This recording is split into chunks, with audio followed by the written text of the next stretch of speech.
Mirasee. The most important thing any course creator or prospective course creator can do is just to get as close to your customers, your students or future students as possible. And the reason I say that is because it's creating courses is an arena where it's very easy to start coming up with ideas based on assumptions and kind of what you think sounds interesting or what you kind of hope might work. And that often turns out to be a good bit different than what your client, your ultimate student, really wants. Hello, and welcome to Course Lab, the show that teaches creators like you how to make better online courses. I'm Danny Iny, the founder and CEO of Mirasee, and I'm here with my co-host, Abe Crystal, the co-founder of Ruzuku. Hey, Danny. In each episode of Course Lab, we usually showcase a course and creator who is doing something unique with their course. But in this special 4-part series that concludes today, we've been doing something different. We've gone beyond the design of courses themselves to dive into the platforms that host them. Because building a course platform isn't just about creating some basic functionalities. It's about having a vision for where the industry is headed, and then building the technology to enable that vision. Each of the platform creators in this mini-series has had a different perspective on where the industry is headed and what that means for you, our listener. Our guest today is Course Lab's very own Abe Crystal, here today to talk about Ruzuku, his course building platform. Welcome, Abe. I'm glad to be invited, I guess. Well, let's start with the backstory, because you and I we do this all the time, obviously, but it's usually about the guests, so I don't know how much our listeners actually know about me or you, case in point. So what's your story? What's your background? How did you come to even be doing all this? Yeah, so my background is actually more academic, coming out of the research side. So spent a few years getting a PhD and studying a number of areas related to what we talked about on Course Lab. So human-computer interaction, which is how people use technology, online and social learning, and just generally how people use technology as part of their education. And that was all gearing up to continue being a researcher and becoming a professor and so on. But the thing about doing research for years is it's very easy to get burned down on it.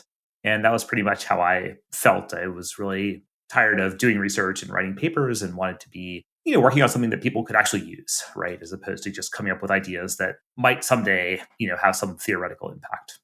So yeah, that's how I got out of the academic world. And then I started doing some consulting, like helping companies build better products and websites. But really, I always had the itch to just build something from the ground up. It just seemed like a really interesting challenge. And I was really inspired by other software companies that were doing that and coming up with new product ideas. The only problem was I didn't actually have an idea for a product that people would want. And that's kind of important to have a business. Didn't stop me, though. Along with some other equally crazy people, we just started playing around with ideas, a lot of which originally were around sort of personal development, goal setting. And we started interviewing people to see if they would be interested in these ideas. Turned out they weren't. None of these ideas had any legs whatsoever. People did not want to use them. But they did lead us to talk to people in adjacent areas, coaches, speakers, bloggers, people who in these early years were just starting to dip their toes in the water of hey, how do I communicate my expertise online? And what we learned was it was really hard to do that. Sure, you could, share some basic information on a blog. You could send emails to people. But in terms of really having a more meaningful learning relationship with your clients, there just weren't good ways to do that online.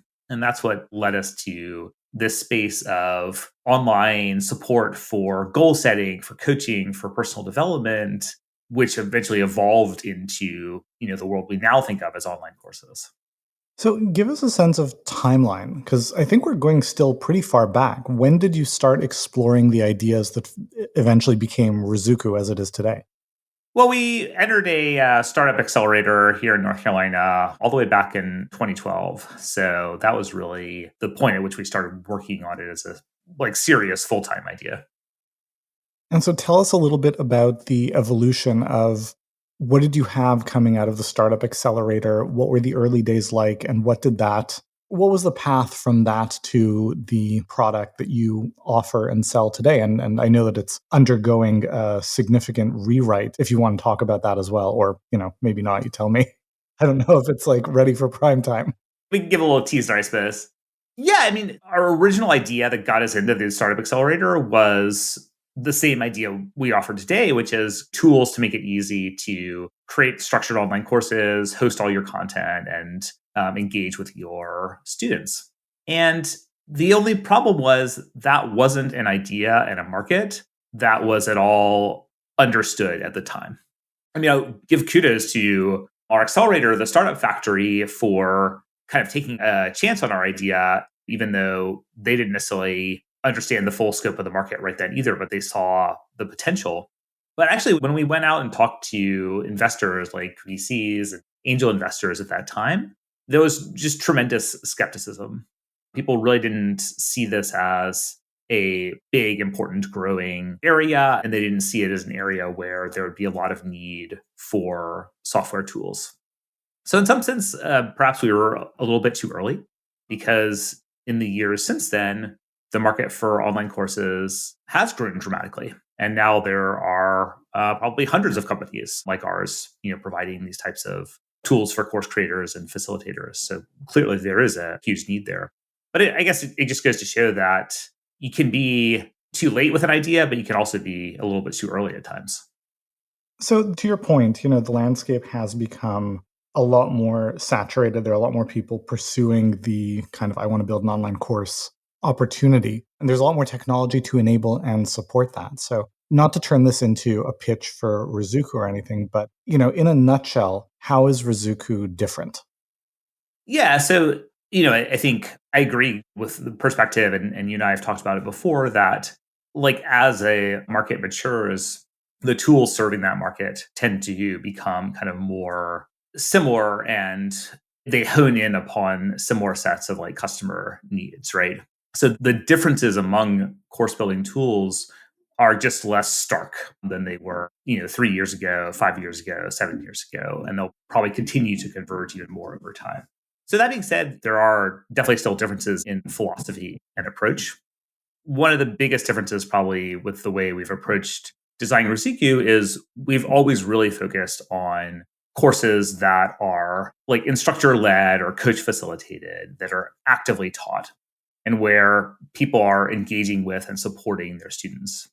Whereas many of the course building tools platforms on the market really started from a philosophy of how do we make it easy for people to deliver evergreen courses, right? So essentially structured content, right? So how do you deliver a course as a series of on-demand videos, right? Or a series of PDFs that people can download and access at any time. So more of a digital product as opposed to an interactive learning experience.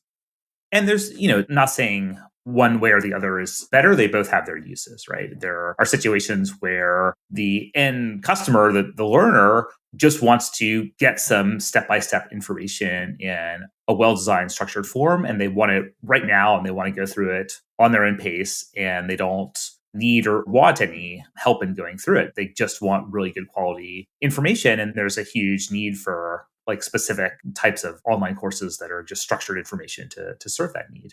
But then there's a growing trend, we think, of people who want to, learn and apply skills in some more complex area. And it's going to be very difficult for them to do effectively solely through an evergreen, self-study type experience. They want either a course with extensive coaching and support, or they want some type of group program or a cohort-based learning experience where, they join 25 other people going through a 90-day program.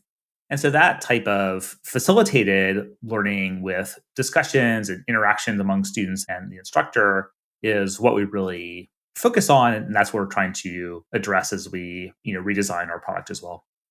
So, speak to that a little bit more because, again, sharing a little bit of the behind the scenes, I know that Ruzuku is undergoing a very substantial rebuild and redesign.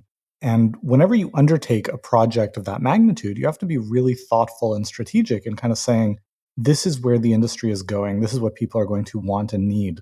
these are the things we're going to design into the platform. These are the things that maybe we're going to design out of the platform. So what is the direction that you see the industry moving in that you are being mindful of being able to support and cater to as you look at the evolution of the landscape? Yeah, so it's a great question. And it comes with it an interesting tension, which is as much as we would like to, we also can't start the design process entirely from a clean sheet of paper, because part of our goal is also to serve our existing customer base and the hundreds of thousands of students who have signed up for courses from our existing customer base. So you can't just retire all the functionality they're using. Exactly. So there's an interesting balance between what can we provide to best serve our customers and the way we see courses evolving over the next few years, while seamlessly being compatible and supporting all the courses and students that we already have. So keeping that, bearing in mind that kind of dynamic, the vision or what we see developing is this continued growth of courses with deep engagement between learners and their instructor or coach or facilitator, and among people learning together in a group coaching program or a cohort based course or some other type of learning community. Again, not to say that those are overtaking or replacing evergreen courses. We think evergreen courses will continue to grow as well. But we think that these facilitated and community driven courses will continue to grow in importance and value. And there's more and more need for better tools to support them. And then, secondly, the trend I'm seeing is more and more people coming into wanting to offer online courses from a services based business. So they're offering coaching or consulting, they're providing some type of professional service to businesses. They may do, speaking or provide other types of content or expertise. And they're wanting to move into this world of online courses, but they don't necessarily have a ton of technical background or a ton of experience with the kinds of class of tools that Ruzuku fits into around like content creation management. Whereas, some of the early adopters of course platforms actually were quite comfortable jumping in with new tools because they were already running active blogs, right? They were already doing email marketing. They were already doing lots of things online that were pretty analogous to running online courses. And they were also very used to jumping in and trying out new tools to get things done online. Whereas this kind of second wave or more mainstream adopters of online courses that we're seeing, they're often a bit more hesitant about jumping into new tools. They need a lot of kind of guidelines and rails to follow, you could say, to be effective with the technology. So that's a big focus of our design process as well, is doing a lot of testing with people who are newer and less comfortable with course development to try and simplify the process for them, and providing frameworks like checklists and processes to follow to help them guide them through the process. Cool. So I'm curious about how you're reading some of these trends in terms of, I mean, yes, I'm inclined to agree with you that the interest in and demand for involved, whether it's cohort based or instructor led, but a learning experience where there is a substantive experience that will actually deliver a transformation. I think there's increasing demand for those experiences, and therefore there's increasing demand for course creators who want to create them. That's in some ways a big departure from the early vision that people had of the world of online courses, which was steeped in this mystique of passive income and automation, and you'll build it and set it and forget it, and people can go through it, whenever they want while you're on a beach in your underwear, that whole imagery. What do you think is driving this shift in a move towards, I mean, yes, there's a place for, that information that people consume whenever they want in the Udemy's and master classes and so forth of the world. But what do you feel is driving that trend of increasing demand for something that is actually a lot more work to both create and deliver, but also to consume, to go through? Yeah, I suspect partly it's a shift from like other forms of learning that were already happening, right? It's not that people, suddenly woke up in 2021 or 2022 and decided like, hey, I want to, master skills or transform my life in certain areas. That demand was there in the past, but people were pursuing it through formats like a one-on-one, intensive coaching engagement with a private coach in person or over the telephone. through formats like retreats and in-person workshops, and through formats like traditional education, right? Like taking a class at a community college, or something you've talked a lot about, getting like an MBA, for example.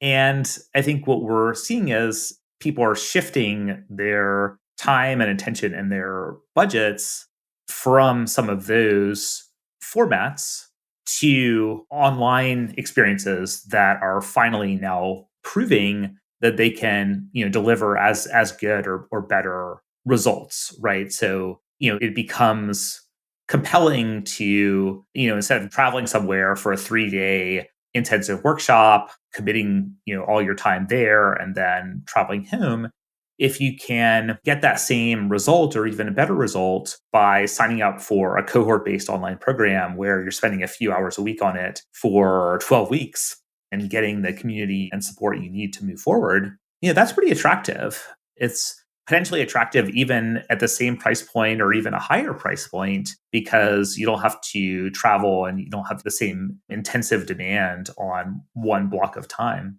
But it's definitely even more attractive if the total price, including travel and everything, is lower. So I think that's just one big driver is the shift in format. There may be others, as well that you've seen. Yeah. So talk about, everyone who listens to this podcast is presumably interested in building and selling their own online courses. Otherwise, they just have this weird fascination with mine and your voice. So they're here to learn about how to build and sell online courses and build that into an impactful piece of their business, if not the whole business. And whenever you're looking to build something that will be an engine for outcomes for you and for other people, you need to have an eye towards making decisions now that will serve you well in the future, rather than decisions that essentially will age poorly and will start weighing on you. So for people who are listening to this, who are kind of setting out to build, market, grow their first or next online course, given your vantage point of the entire industry, of where it's going, of the functionality that you are working at Ruzuku to better enable, what are some of the decisions they should be mindful of that they should make them in a way that will support them to get better results as time goes by, rather than kind of saddling them with an anchor? Decisions in terms of their technology setup, or decisions in terms of like their overall business and approach? I mean, potentially both, either. Dealer's choice. Okay. Yeah, I mean, I think in terms of your overall approach, like the most important thing any course creator or prospective course creator can do is just to get as close to your customers, your students or future students as possible. And the reason I say that is because creating courses is an arena where it's very easy to start coming up with ideas based on assumptions and kind of what you think sounds interesting or what you kind of hope might work. And that often turns out to be a good bit different than what your client, your ultimate student, really wants. So I think one of the best things that you can bake in from the very beginning is to make sure that you are connecting directly and really spending meaningful time talking directly to your either current students and clients or future ones if you're just starting and you don't have any yet, which could mean going out and doing just interviews and collecting information with people if you don't have students and clients yet. And if you do, it can mean talking to them to better understand their experience and how to improve it. And that goes hand in hand with essentially creating a business that is also oriented around having a clear point of view that attracts the type of audience and people you want to work with. One of the, I often see people asking about creating a course. And when we drill into sort of how would they connect, right, with potential students or who would they be serving, there's not really a lot there. Whereas people we see having great success with courses, it's often because they are sharing consistently a distinct point of view that attracts the right people to them. So something you can really start doing from day one is just get out there and talk about what you really care about and how you want to help and teach people your perspective on the world. And the more you can do that, the more you'll attract the right people to you, and the more you'll be able to talk to those people and then build courses for them. So that's all kind of philosophical and high level, but I do think that framework is really important to build something that is going to work over time. Awesome. That was solid. Is there anything else that you want us to speak to? I guess a final thing I'll just mention is that we frequently encounter people that seem to have a great anxiety or even fear about technology, that it's going to be incredibly difficult or onerous to learn about and to set up technology for their online course. So, something we always just encourage people to do is to consider turning that mindset around and ask what it would look like if technology was your ally and was actually working with you to make your business stronger and better able to serve more people and create a wonderful experience for you and your clients. And if you approached it in that fashion, there's really no limit to what you can do given how much technology has improved over the last few years. So just encourage everyone to, if you're listening to this and still feel hesitant about online course technology, just know that there's so much you can do with it. And there's really thousands of other course creators just like you who have done it as well. Perfect. All right, I'll do the readout. In addition to being the co-host of Mirasee FM's podcast Course Lab, Abe Crystal is the founder and CEO of Ruzuku, an online course building platform, and the author of the excellent book, The Business of Courses.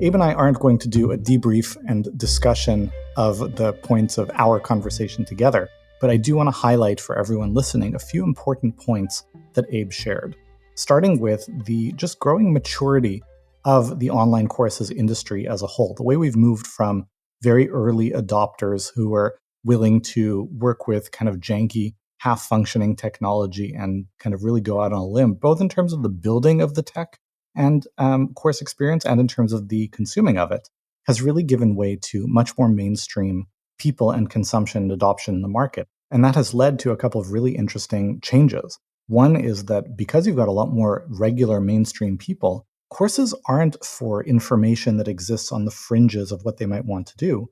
It's really an online modality for delivery of learning experiences that people would have consumed in other ways in the past. So replacing the colleges and community centers and rec centers and continuing education programs and so forth. And because of that, you've got a lot more people who are both creating and consuming courses needing for the technology to just be dramatically more user-friendly and easy to work with. And that's the direction that the technology is going, whether it's a variety of course platforms on the market or Ruzuku, which has some very cool features coming out that you can keep your eyes peeled for coming soon. Finally, in terms of the very best advice to capitalize on this opportunity and build stuff that will stand the test of time, the most important thing that Abe shared is that you don't want to get too far ahead of yourself or stuck on theory of what you think people want. You really need to focus on building what they actually want, starting with a point of view that your audience can buy into and believe in, leading to the outcomes that they want to achieve, and then finally leading to the features, functionalities, and content of the course that will deliver those things. Thank you for listening to Course Lab. I'm Danny Iny, founder and CEO of Mirasee. Big thanks to Abe Crystal for being our interview subject today. Course Lab is part of the Mirasee FM podcast network, which also includes Just Between Coaches, Making It, and Once Upon a Business. This episode of Course Lab was produced by Cynthia Lamb. Jeff Govertson assembled the episode. Danny Iny, that's me, is our executive producer, and post-production was by Post Office Sound. To make sure you catch every great episode coming up on Course Lab, follow us on Apple Podcasts, Spotify, or wherever you're listening right now. And if you like the show, the best way to help us keep making it is to leave a starred review or share it with a friend. Thank you, and we'll see you next time.